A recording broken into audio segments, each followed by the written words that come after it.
Hi guys, welcome back to the Drive Life channel. In today's video we're going to give you a few tips on the Volvo power folding mirrors.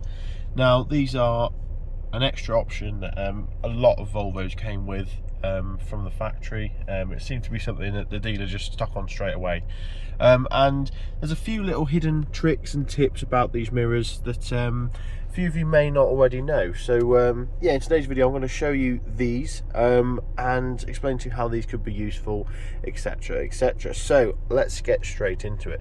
Now obviously these are Volvo's power folding mirrors, which means that they fold in and out. You can get this to happen on the key.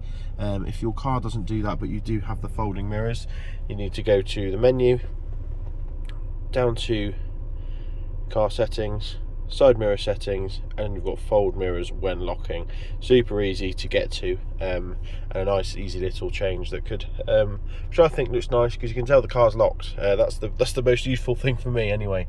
Next is the fact that you can fold these mirrors while you're driving along. All you need to do is press both the left and right mirror button, and as you can see, the mirrors are now both folded in, and to get them back, all you need to do is press those buttons again and we are good to go. So that's another useful little feature for perhaps going through a narrow passage or squeezing past a car on a country lane. Then definitely worth knowing that one.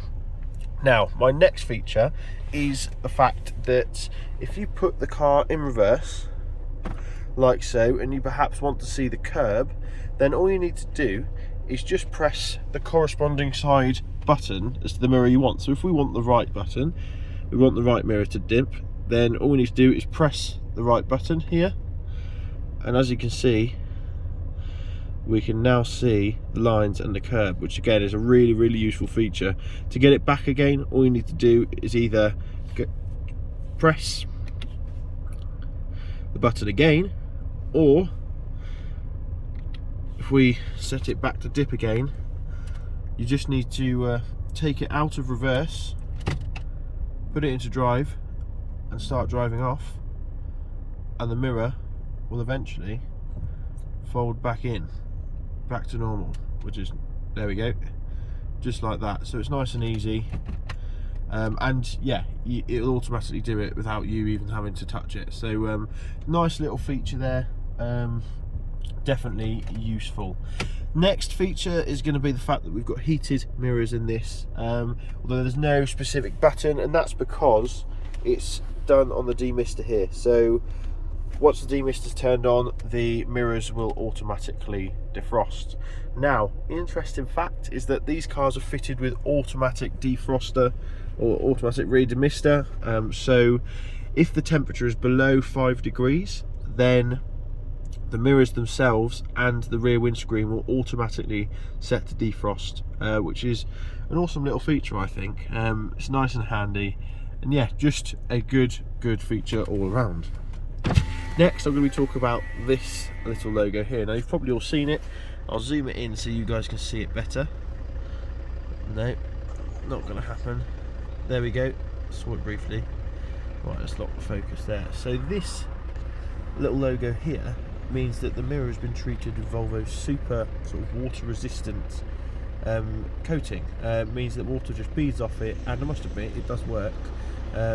There is also on the side mirrors, it's on there, the side windows, it's on there, and the windscreen. And yeah, it's just Volvo's super hydrophobic coating that they put on all the glass around the car, which I just thought an interesting little bit of information that you guys might want to know. Finally then, let's take a look at the actual operation of the mirrors themselves. This is fairly self-explanatory, but those of you that don't know, you basically just lift up the exposure on there so you guys can actually see the buttons. Select your mirror side that you want to move. So if we go left, then all you need to do is use this joystick thing to basically move the mirror, which is dead easy again to do. Now interestingly, if you have set your memory function, then all you'll need to do to return it back to the position it was in is press your memory function and the mirror will automatically return to where you saved it. If you want to save a particular mirror position, all you need to do is press M and hold, or press and hold M and the number that you want to associate it with, and the mirror will then remember where it's meant to be in that seating position. So yeah, that is just a few handy little tips with the Volvo mirrors. Like I said, some of you guys probably already knew some of this, some of you perhaps didn't. So let me know in the description down below, in the comments down below, if you knew about this sort of thing, or if I've just wasted 6 minutes of your life teaching you stuff you already knew. And yeah, and also let me know if there's any that I've missed. That'd be handy to know. All right. Okay, so yeah, we'll see you guys in the next video. Thanks for watching, and don't forget to like, comment and subscribe, and hit the notification bell so you guys don't miss any future uploads on any Volvo tips and content. Okay, cheers.